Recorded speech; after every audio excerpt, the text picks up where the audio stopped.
It's off topic, but it just hit me again because I started asking myself this question yesterday. There was a report that Dan Gilbert is going to sell 15% of the Cavs.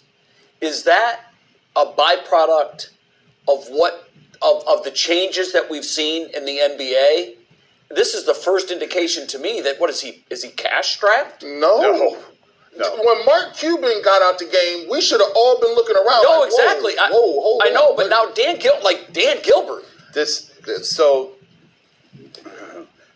You want to finish this and then go back to that? Finish this and get back. I don't have anything to add to your question because I agree with everything Jim said. I'll put a bow on and then we'll get, because it's interesting I just wanted to know why. I'm fascinated by this too.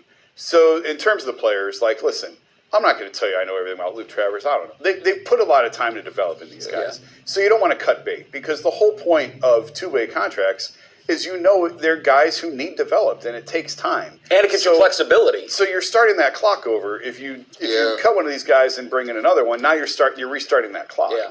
So they've invested time and resources into these guys. You want to see, unless it's a total disaster, and only they know that. They see these guys in practice every day. If they think he's never going to get there, then cut bait. Yeah. But if you still believe and you can get something out of him, then that's why you go through the process that you do, especially high-functioning teams like where the Cavs are now, and you're competitive and you're cash-strapped, you have to work on the margins.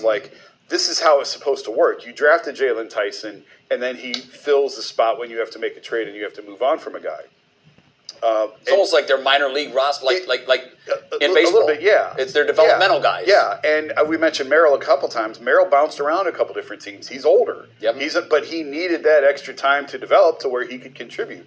I think the same thing is going to be true with the guys that you saw taken last night. They need time to develop.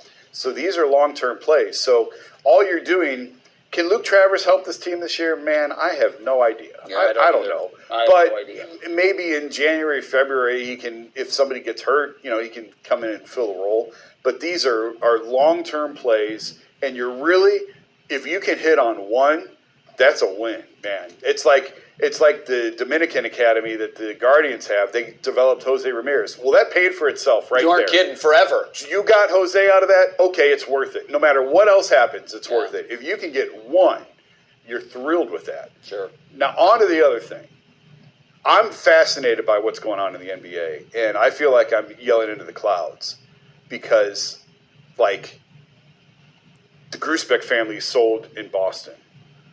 The Bust family sold in L.A. Yep. Mark Cuban sold. And I keep going, guys.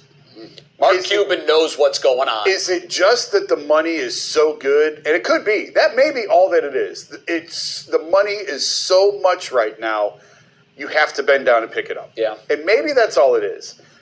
But when you talk about the sagging TV ratings, and when you talk about valuations, and when you talk about the second apron, the guy that Jimmy Haslam bought out in Milwaukee couldn't afford the team anymore. He couldn't make payroll. That's why he had to sell.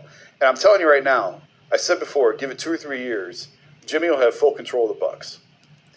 Wes Edens is going to be out in 2 or 3 years, and Jimmy will have the whole thing. And maybe he'll sell the Browns, and that can be his toy. No. Come on, the guy can dream.